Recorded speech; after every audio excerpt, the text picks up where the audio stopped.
as president. When we announced that you were going to be on Fox News Sunday, I got a lot of email from viewers, and I got to say I was surprised. Most of them wanted me to ask you this question. Why didn't you do more to put bin Laden and al-Qaeda out of business when you were president? There's a new book out I suspect you've already read, called The Looming Tower. And it talks about the fact that when you pulled troops out of Somalia in 1993, bin Laden said, I have seen the frailty and the weakness and the cowardice of U.S. troops. Then there was the bombing of the embassies in Africa and the attack on the coal. Okay, let's just go through it. May I just finish the question, sir? And after the attack, the book says that bin Laden separated his leaders, spread them around because he expected an attack, and there was no response. I understand that hindsight is always 20/20. No, let's talk about it. But the question is, why didn't you do more, connect the dots, and put them out of business? All right, let's talk about it. Now, I will answer all those things on the merits, but first I want to talk about the context in which this arises. I'm being asked this on the Fox network.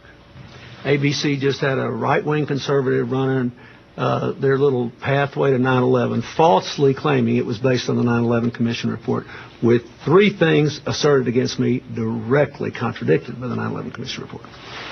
And I think it's very interesting that all the conservative Republicans who now say I didn't do enough claimed that I was too obsessed with bin Laden.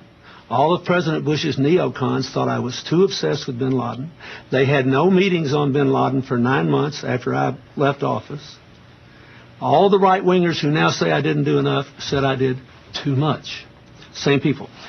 They were all trying to get me to withdraw from Somalia in 1993 the next day after we were involved in Black Hawk Down, and I refused to do it and stayed 6 months and had an orderly transfer to the United Nations. Okay, now let's look at all the criticisms. Black Hawk Down, Somalia. There is not a living soul in the world who thought Osama bin Laden had anything to do with Black Hawk Down, or was paying any attention to it, or even knew al-Qaeda was a going concern in October of 93. I understand. No, wait. Don't tell me this. You asked me why didn't I do more to bin Laden. There was not a living soul. All the people who now criticize me wanted to leave the next day. You brought this up, so you get an answer. But you can't. I'm perfectly happy to. All right. Secondly, bin Laden says that bin Laden may have said. Bin Laden says that it showed the weakness of the United States. But it would have shown the weakness if we'd left right away. But he wasn't involved in that. That's just a bunch of bull. That was about Muhammad Adid, a Muslim warlord, murdering 22 Pakistani Muslim troops. We were all there on a humanitarian mission. We had no mission, none, to establish a certain kind of Somali government or keep anybody out. He was not a religious fanatic. There was no al-Qaeda. With respect, if I may, instead of going through 93 and 96... No, you ask it. You brought it up. May I ask you a general question, and then you can answer? Yeah. The 9/11 Commission, which you talked about, and this is what they did say, not what ABC pretended they said. What did they say? They said about you and President Bush, and I quote, the U.S. government took the threat seriously, but not in the sense of mustering anything like the kind of effort that would be gathered to confront an enemy of the first, second, or even third rank. First of all, that's not true with us and bin Laden. Well, I'm telling you, that's what the 9/11 Commission said. Let's look at what Richard Clark said. Do you think Richard Clark has a vigorous attitude about bin Laden? Yes, I do. You do, don't you? He has a variety of opinions and loyalties, right. but yes, he has a vigorous opinion. Yeah, he has a variety of opinions and loyalties now. But let's look at the facts. He worked for Ronald Reagan. He was loyal to him. He worked for George H.W. Bush. He was loyal to him. He worked for me, and he was loyal to me. He worked for President Bush. He was loyal to him. They downgraded him and the terrorist operation. Now, look what he said. Read his book and read his factual assertions. Not opinions, assertions. He said we took vigorous action after the African embassies. We probably nearly got bin Laden. I authorized... No, wait a minute. Wait. No, wait a minute. I authorized the CIA to get groups together to try to kill him. The CIA was run by George Tenet that President Bush gave the Medal of Freedom to. He said he did a good job setting up all these counterterrorism things. The country never had a comprehensive anti-terror operation until I came there. Now, if you want to criticize me for one thing, you can criticize me for this. After the cold, I had battle plans drawn to go into Afghanistan, overthrow the Taliban, and launch a full-scale attack search for bin Laden. But we needed basing rights in Uzbekistan, which we got after 9/11. The CIA and the FBI refused to certify that bin Laden was responsible while I was there. They refused to certify. So that meant I would have had to send a few hundred special forces in and helicopters refueled at night. Even the 9/11 Commission didn't do that. Now, the 9/11 Commission was a political document, too. All I'm asking is, anybody that wants to say I didn't do enough, you read Richard Clark's Do you book. think you did enough, sir? No, because I didn't get him. Right. But at least I tried. That's the difference in me and some, including all the right-wingers that are attacking me now. They ridicule me for trying. They had 8 months to try. They did not try. I tried. So I tried and failed. When I failed, I left a comprehensive anti-terror strategy and the best guy in the country, Dick Clark, who got demoted. So you did Fox's bidding on this show. You did your nice little conservative hit job on me. What I want to know is... I'm asking a question. You don't think that's a legitimate question? No, it was a perfectly legitimate question, but I want to know how many people in the Bush administration you asked this question of. I want to know how many people in the Bush administration you asked, why didn't you do anything about the coal? I want to know how many people you asked, why did you fire Dick Clark? I want to know how many people you asked about this. Did you ever watch Fox News Sunday, sir? I don't believe you asked them that. We asked plenty of questions. You didn't ask that, did you?